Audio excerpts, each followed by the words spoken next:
গ্ৰুপত মেছেজৰ সলনি ডিচিৰ জৰিয়তে ৰাজ্যক সতৰ্ক কৰি দিব লাগিছিল। এতিয়া আপোনালোকে কি কৰিছে, গ্ৰুপত এটা মেছেজ দিছে, মোৰ হাতত যিটো খবৰ আছে। এতিয়া গ্ৰুপত মেছেজ দিয়াটো হ'ল কি যে ডিচিজনেতো নাজানে যে আজি বৰষুণ দিব। লখিমপুৰত নিপকো কৰ্তৃপক্ষৰ কাণ্ডত অসন্তুষ্ট মুখ্যমন্ত্ৰী। ইমান মানুহৰ জান মালৰ ক্ষতি হয়, গ্ৰুপত মেছেজটোৱে এনাফ নহয়, কাৰণ ডিচিটো শুব। পানী অহাৰ 4-5 ঘণ্টা আগতে উমান পায় আপোনালোকে, আৰু পানীটো আহাৰ মিনিমাম আপোনালোকে 4-5 ঘণ্টা আগত লগায়। পানী এৰাক লৈ গ্ৰুপত কেৱল SMS দিয়াত এইবাৰ ক্ষুণ্ণ মুখ্যমন্ত্ৰী ডক্টৰ হিমন্ত বিশ্ব শৰ্মা। ৱেডাৰটো যে বেয়া, বৰষুণ হ'ব, এইটো আপোনালোকে কেতিয়া গম পালে? মেট্ৰলজি। লখিমপুৰত বান পৰিস্থিতি পৰিদৰ্শন মুখ্যমন্ত্ৰীৰ।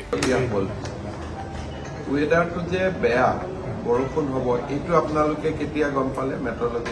বান পৰিস্থিতি পৰিদৰ্শন কৰিবলৈ গৈ নিপকো আৰু NSPC কৰ্তৃপক্ষৰে মুখ্যমন্ত্ৰী আলোচনাত মিলিত, আৰু তাতে নিপকো কৰ্তৃপক্ষৰ কাণ্ডত এক প্ৰকাৰ খৰ্গহস্ত হৈ পৰিল হিমন্ত বিশ্ব শৰ্মা। কেৱল মাত্ৰ গ্ৰুপত এটা SMS কৰিয়েই পানী এৰাৰ অভিযোগ উত্থাপিত হৈছিল, আৰু তাৰ পাছতে মুখ্যমন্ত্ৰীয়ে জবাবদিহি কৰিলে নিপকো কৰ্তৃপক্ষক। মুখ্যমন্ত্ৰীয়ে ক'লে গ্ৰুপত মেছেজৰ সলনি ডিচিৰ জৰিয়তে ৰাইজক সতৰ্ক কৰি দিব লাগিছিল। কেৱল সেয়াই নহয়, আৰু কি ক'লে নিপকো কৰ্তৃপক্ষ, শুনক মুখ্যমন্ত্ৰীৰ সেই মন্তব্য।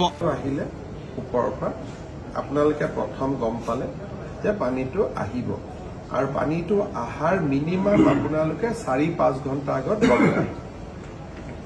সেইখিনি সময়ত ডিচিক ফোন এটা কৰি আমাৰ মানুহখিনিক এলাৰ্ট কৰিব লাগে যে আজি পানী কিন্তু পৰিৱেশটো আমি ভাল দেখা নাই, আপোনালোকে মানুহখিনিক আগতীয়াকৈ ৱাৰ্ণিং কৰক।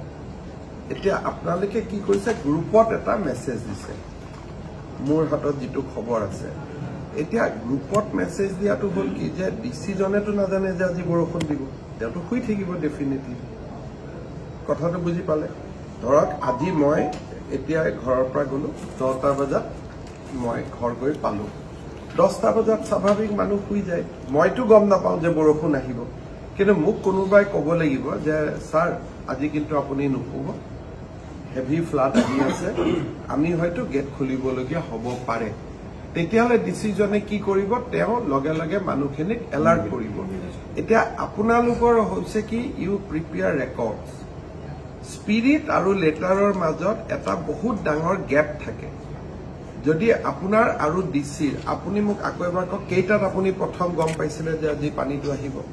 আমি 29 তাৰিখে 7:30 মানত আমি 7:30 ডিচি আৰু আপোনাৰ এটা টেলিফোনিক কনভাৰচেশ্যন হ'ব লাগিছিলে, কথা কৈছিল নেকি?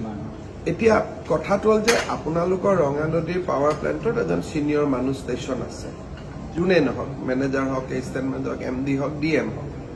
তো 7:30 বজাত, কাৰণ এইবিলাক সদায় নহয়, বছৰত কোনোবা এটা দিনত কেতিয়াবা এনেকুৱা এটা পৰিৱেশৰ কনফ্ৰণ্টেশ্যন হয়।